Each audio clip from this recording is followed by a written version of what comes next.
Pendidikan menjadi sektor yang seharusnya diutamakan dalam pembangunan suatu bangsa. Pendidikan menjadi penentu arah masa depan suatu negara, dan inilah yang ditunjukkan oleh Komdigi bersama Kemendikdasmen kepada jurnalis pada Selasa 21 Juli lalu. Revitalisasi pendidikan di Nusa Tenggara Timur, khususnya di Kupang, menjadi bagian dari program prioritas pemerintah Indonesia di bidang pendidikan selain MBG, Sekolah Rakyat, dan Sekolah Garuda.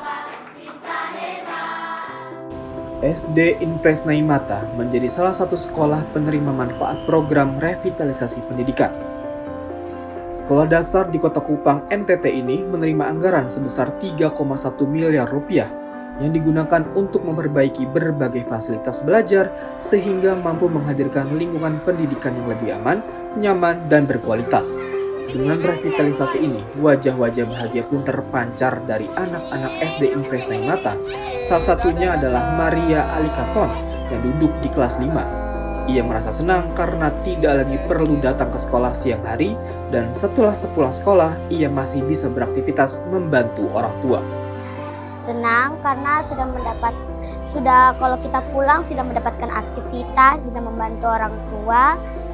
Kalau belajar tidak terganggu lagi, sudah istirahat sedu dan pulangnya sedu. Karena sudah mendapatkan gedung baru, sudah dapat kursi baru, kami ingin juga mendapatkan wifi untuk mau kakak-kakak mau TKA. Terus sekarang kalau misalnya yang dipengenin lagi setelah direvitalisasi ini apa lagi? Pengen pagar sama PID dan wifi. Terakhir, cita-cita kamu jadi apa nanti? Cita-cita aku jadi guru. Kenapa kok jadi guru? Karena mau kasih belajar kayak ibu guru. Sebelum menerima manfaat program ini, para siswa-siswi yang berjumlah 539 murid harus rela berbagi ruang kelas dalam 3 shift, dan proses belajar mengajar bisa selesai hingga sore bahkan malam hari. Namun, kini anak-anak di SD Impres Naimata bisa leluasa belajar dari jam 7 pagi hingga jam 1 siang. Pembelajaran siswa sekarang lebih efektif, menarik, dan menyenangkan karena ruangannya sangat nyaman, tidak dingin, tidak kepanasan seperti dulu. Dulu cerita anak-anak kan ada yang bocor, kemudian terganggu oleh teman yang shift kedua dan ketiga. Karena shift 1 masih belajar, shift 2 sudah datang. Mereka bermain, kemudian meloy dari jendela, tapi setelah 1 shift semuanya sudah tertib di kelas masing-masing, kecuali jam istirahat, itu yang semua bermain di luar. Kini SD Impres Naimata memiliki 12 kelas tambahan dengan tambahan pembangunan fasilitas toilet yang nyaman sehingga bisa mendukung proses kegiatan belajar, termasuk pemasangan paving block di halaman sekolah seluas 500 meter persegi yang merupakan hasil dari gotong royong orang tua siswa. Kemarin kita dari komite sekolah dengan para tukang ya di sini yang bekerja, kita tidak hanya membangun ini, tapi juga kami sebagai perwakilan masyarakat turut berkontribusi seperti pemerintah untuk menyumbang pembangunan fasilitas di halaman tengah sekolah berupa pemasangan paving block. Ya. Jadi di sini area pemasangan paving block itu 500 lebih meter persegi. Itu yang kami sumbang bersama para pekerja di sini. Berapa itu Pak nilainya? Nilainya sekitar hampir 200-an juta. Pengumpulan dananya tidak lama, itu kebanyakan sumbangan dari para pekerja di sini. Dan karena teman-teman tahu bahwa sebelum pemasang paving block ini daerah berdebu. Kalau musim panas sangat berdebu, dan kalau musim hujan sangat berlumpur. Saya selaku ketua komite di sini terus menggerakkan mereka bahwa kalau kita mau menciptakan sekolah yang inklusif, yang aman, nyaman, dan ramah, maka termasuk area di sini harus diamankan juga. Ya. Karena itu mereka menyadari bahwa anak-anak kami akan bersekolah di sini. Percuma kami beli sepatu baru, percuma kami beli seragam baru, kalau berdebu, lumpur, dan sempat rusak, tidak ada gunanya. Mereka turut berkontribusi, dan setiap kali pertemuan orang tua bersama komite, saya selalu mendorong untuk hal-hal seperti ini. Dan mereka sadar bahwa ini tanggung jawab bersama, dan mereka memberikan sumbangan untuk ini. Selain itu, SMA Negeri 8 Kupang juga menjadi sekolah penerima manfaat program revitalisasi pendidikan dengan nilai dana yang diterima sebesar 1,2 miliar rupiah. Namun tantangannya adalah sekolah yang berada di perbatasan antara kota Kupang dan Kabupaten Kupang ini berdekatan dengan pantai, sehingga membuat struktur tanahnya didominasi batu karang yang tajam dan lahannya yang naik turun. Tantangan fisik pembangunan ini bisa berhasil dikerjakan dengan baik oleh kepala tukang Stefanus Tefu bersama teman-temannya dalam 3 bulan dari September hingga Desember 2025. Itu pertama yang kita minta tukang untuk dikerjakan pertama, kita kerjakan jangka waktunya 90 hari. Akhirnya kita bangun ini dengan ambil pembantu 4 tukang, kita selesaikan bangunan ini pada waktu tahun 2025 bulan 9, yang kita diakhiri kerjaan dengan 3 bulan sampai Desember kita habiskan dihabiskan kerja dengan baik sebelum habis masa kontrak. Ya, kalau dengan pekerjaan yang kita jalani, dengan pekerjaan yang kita terima, dengan kita perekonomian, akhirnya kita bisa kerjakan seperti yang kita terima. Terima berapa, Pak? Ya, Selama berapa bulan itu terima berapa? 3 bulan. 3 bulan Pak, terima berapa? Itu 140 juta Bagi 4. bagi 4. Uangnya buat apa, Pak? Uangnya kita memakai untuk kebutuhan di rumah tangga.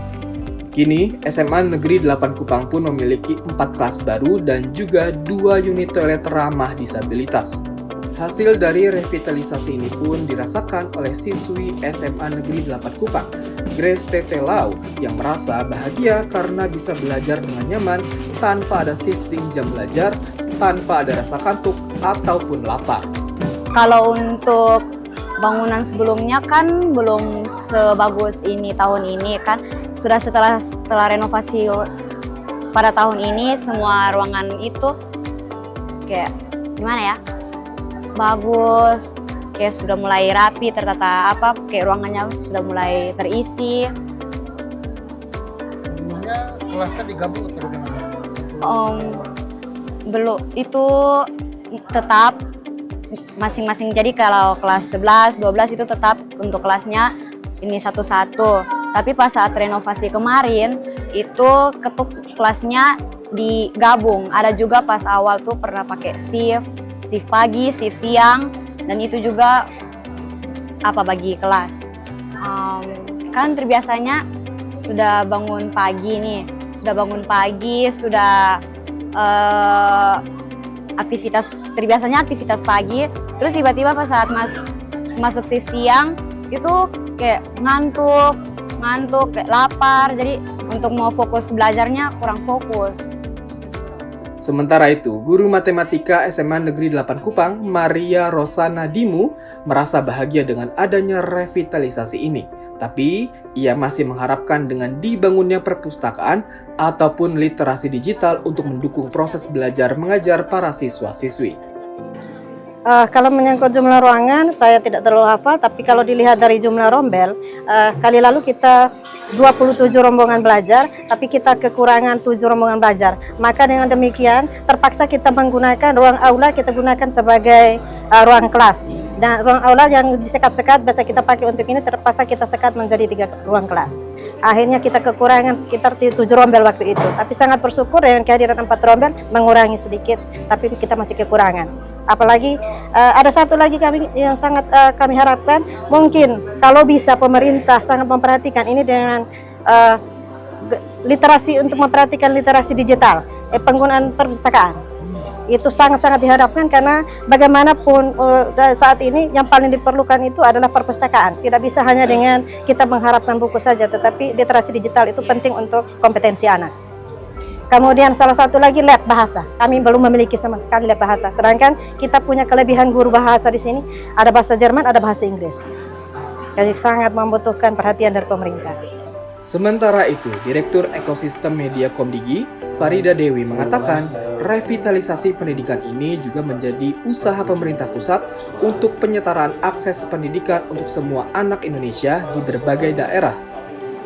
Bagaimana yang miskin ini sudah ditampung dengan sekolah rakyat, kemudian yang paling pintar bisa difasilitasi dengan sekolah Garuda, bagaimana dengan anak-anak yang pada umumnya yang tetap nggak bisa diabaikan, tapi tetap harus dipikirkan supaya mereka mendapatkan akses yang sama. Nah, ini salah satunya ya Pak Kaimin ya, adalah melalui program revitalisasi pembangunan. Ini mungkin bangunan yang sudah diperbarui ya Pak ya. Ini bangunan lama. Nanti kita akan lihat bangunan di belakang ya. Dan teman-teman juga mungkin juga tahu banyak kasus anak-anak tetap bersekolah dengan yang bocor. Ada beberapa juga kasus ketika belajar tiba-tiba rubuh gitu kan. Sedangkan anak ini harus sebagai masa depan bangsa harus benar-benar di-open, kalau Jawa itu di-open, bahasa Indonesianya apa ya? Dirawat ya dengan baik, memastikan mereka mendapatkan haknya, hak untuk mendapatkan pendidikan. Aksesnya ada sekolahnya, tapi keamanannya apakah terjaga? Kenyamanannya apakah terjaga atau tidak? Tadi disampaikan juga oleh Pak Karnes ya Pak ya, dimulai dari ruang kecil lah, ketika merasa aman, orang tua juga nyaman melepas anak-anaknya, anak-anak pun juga nyaman belajar, dan tentunya ketika itu nyaman, mereka akan lebih terbuka untuk menerima pelajaran. Dan tentunya juga harapannya mendapatkan fasilitas yang sama Pak. Jadi kalau di sekolah rakyat itu benar-benar dari nol, semua disiapkan, anak-anaknya dari anak-anak desa 1, fasilitas labnya ada, fasilitas pendidikannya itu juga cukup mumpuni, dan mudah-mudahan nanti revitalisasi pun juga tidak hanya bangunan ya Pak ya, tapi juga bagaimana sarana prasarana pendukung lainnya ini bisa disediakan. Konteksnya adalah menyediakan akses pendidikan yang sama untuk semua anak Indonesia. Pendidikan memang seharusnya menjadi tonggak utama pembangunan. Sektor ini tidak bisa lepas dari identitas suatu negara. Pendidikan juga menjadi harapan untuk masa depan, tidak hanya anak-anak sebagai penerus, tapi juga harapan bangsa dan negara Indonesia yang lebih baik. Revitalisasi pendidikan tidak hanya tentang infrastruktur, tapi proses belajar mengajar bisa dijalankan oleh para guru dengan pendekatan emosional dan para murid bisa menyerapnya dengan baik.